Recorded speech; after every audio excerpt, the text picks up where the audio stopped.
అందరికీ నమస్కారం. English spelling అప్పుడప్పుడు చాలా కన్ఫ్యూజింగ్గా ఉంటుంది కదూ, ముఖ్యంగా కొన్ని పదాల చివర వచ్చే జ అనే సౌండ్. ఎప్పుడు జీఈ రాయాలి, ఎప్పుడు డీజీఈ పెట్టాలి? ఈరోజు ఈ చిక్కుముడిని విప్పుదాం.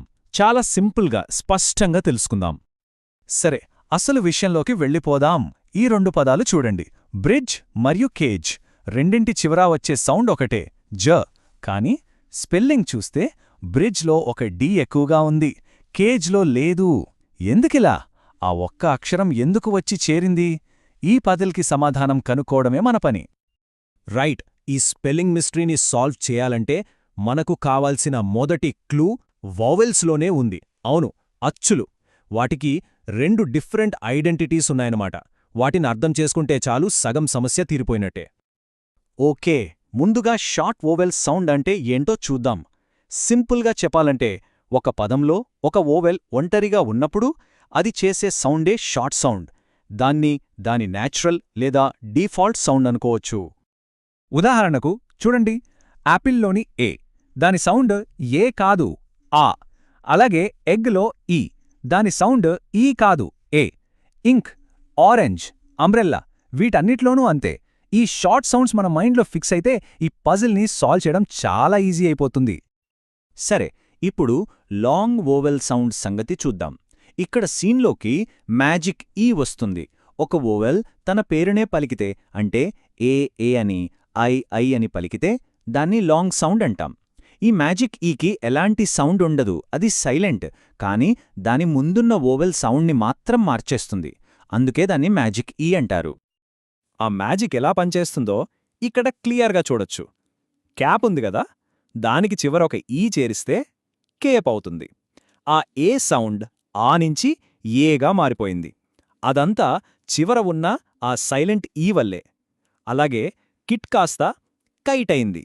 చూశారుగా, ఆ ఈకి ముందున్న వోవెల్ని షార్ట్ నుంచి లాంగ్గా మార్చే పవరుంది. ఓకే, ఇప్పుడు మన చేతిలో రెండు పవర్ఫుల్ టూల్స్ ఉన్నాయి: short vowel sounds, long vowel sounds. ఈ నాలెడ్జ్తో ఇక మనం అసలు మిస్టరీని, అంటే ఆ జే సౌండ్ స్పెల్లింగ్ రహస్యాన్ని ఛేదించేయొచ్చు. రెడీ కదా? ఇప్పుడు చెప్పబోయే ఒక్క వాక్యం, ఇదే గోల్డెన్ రూల్. మొత్తం పజిల్కి ఇదే కీ. ఏంటంటే, డీజీఈ ఒక షార్ట్ వోవెల్ని కాపాడుతుంది. అంతే. ఈ ఒక్క పాయింట్ని గట్టిగా గుర్తుపెట్టుకోండి. ఈ టేబుల్ చూస్తే రూల్ ఎంత క్లియర్గా ఉందో అర్థమవుతుంది. సింపుల్. ఆ జ సౌండ్కి ముందు ఏముంది? ఒక షార్ట్ వవెల్ ఉందా? బ్యాజ్, ఎడ్జ్, ఫ్రిడ్జ్ లాగా. అయితే వెంటనే డీజీఈ పెట్టేయాలి. అలా కాకుండా కేజ్లోలాగా లాంగ్ వవెల్ ఉన్నా, లేదా బల్జ్లోలాగా ఒక కాన్సనెంట్ అంటే హల్లు ఉన్నా, అప్పుడు డీజీఈ అవసరం లేదు, కేవలం జీఈ చాలు. సో ఆ జ సౌండ్కి ముందున్నదే మన క్లూ అనమాట. సరే, రూల్ అయితే తెలిసింది. కానీ దీన్ని ఎప్పటికీ గుర్తుండిపోయేలా ఎలా చేసుకోవాలి? దానికోసం కొన్ని ఫన్ ట్రిక్స్ ఉన్నాయి. చాలా ఈజీగా గుర్తుపెట్టుకోవచ్చు. అవేంటో చూద్దామా? ఇదో మంచి ట్రిక్. షార్ట్ వోవెల్ని కొంచెం వీక్గా, బలహీనంగా ఊహించుకోండి. దానికి ప్రొటెక్షన్ కావాలి. అందుకే ఆ డి అనే బాడీగార్డొచ్చి సపోర్ట్ ఇస్తుంది. అప్పుడది డీజీఈ అవుతుంది. మరి లాంగ్ వోవెల్, అది ఆల్రెడీ స్ట్రాంగ్, దానికి ఎక్స్ట్రా సపోర్ట్ ఏమీ అక్కర్లేదు. అందుకే దానికి జీ ఒకటే చాలు. ఇంకో సింపుల్ హ్యాండ్ ట్రిక్ ఉంది. ఒక పదం వినగానే ఆ జే సౌండ్కి ముందు షార్ట్ వవల్ ఉందనిపిస్తే ఒక్క వేలు పైకి చూపించండి. ఒక్క వేలు అంటే డీజీఈ అని గుర్తు. అలా కాకుండా లాంగ్ వవెల్ గాని కాన్సొనెంట్ గాని ఉంటే ఎక్కువ వేలు చూపించండి. దానంతం జీఈ అని. పెన్, పేపర్ ఏమీ అక్కర్లేదు. ఎక్కడైనా ఈ ట్రిక్ వాడచ్చు. సరే, ఫైనల్గా ఒక మంత్రం లాంటిది. రెడీ?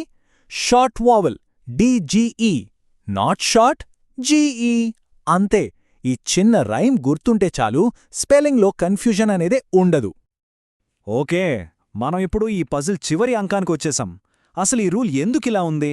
దీని వెనుకున్న లాజిక్ ఏంటి? ఓ అలాగా అనిపించి అసలు కారణమేంటో ఇప్పుడు తెలుసుకుందాం. అసలు లాజిక్ చాలా సింపుల్. ఇంగ్లీష్లో పదం చివర ఒంటరిగా వచ్చే జీఈ కూడా ఒక రకంగా మ్యాజిక్ ఈ లాంటిదే. అది ఏం చేస్తుందంటే, తన ముందున్న వోవెల్ని షార్ట్ సౌండ్ నుంచి లాంగ్ సౌండ్గా మార్చేయాలని చూస్తుంది. ఇక్కడ చూడండి, మొత్తం మిస్టరీ వీడిపోతుంది. బ్యాడ్జ్ అనే పదాన్ని తీసుకోండి. ఒకవేళ అందులో డి లేదనుకుందాం, అప్పుడది బిఏజీఈ అవుతుంది. అప్పుడు ఆ జీ ఏం చేస్తుంది? దాని ముందున్న ఏ సౌండ్ని ఏగా మార్చేస్తుంది. పదం బేజ్ అని పలకాల్సొస్తుంది. కాని మనకు కావాల్సింది బ్యాడ్జ్. అందుకే ఆ జీ పవర్ని ఆపడానికి మధ్యలో డి అనే ఒక బ్లాకర్, ఒక గోడలా వచ్చి నిలబడుతుంది. ఆ డి వల్లే ఏ తన షార్ట్ సౌండ్ని కోల్పోకుండా ఉంటుంది. చూసారా? అందుకే మనం మొదట్నుంచి డిజిఈ ఒక షార్ట్ వోవెల్ని కాపాడుతుంది అని అంటున్నాం. సో ఫైనల్గా చెప్పాలంటే ఈ మొత్తం కథ వవెల్ సౌండ్ చుట్టూనే తిరుగుతుంది. వవెల్ సౌండ్ షార్ట్ అయితే దానికి ప్రొటెక్షన్ కావాలి, డీజీఈ వస్తుంది. మిగతా అన్ని కేసెస్లో దానికా ప్రొటెక్షన్ అక్కర్లేదు, జీఈ వస్తుంది. అంతే, ఇంతే సింపుల్. ఇంగ్లీష్లోని ఒక ట్రిక్కీ స్పెల్లింగ్ కోడ్ని ఇప్పుడు బ్రేక్ చేసేశారు. ఇప్పుడు ఈ రూల్ వెనక ఉన్న ఎందుకు అనే లాజిక్ కూడా తెలిసింది కదా.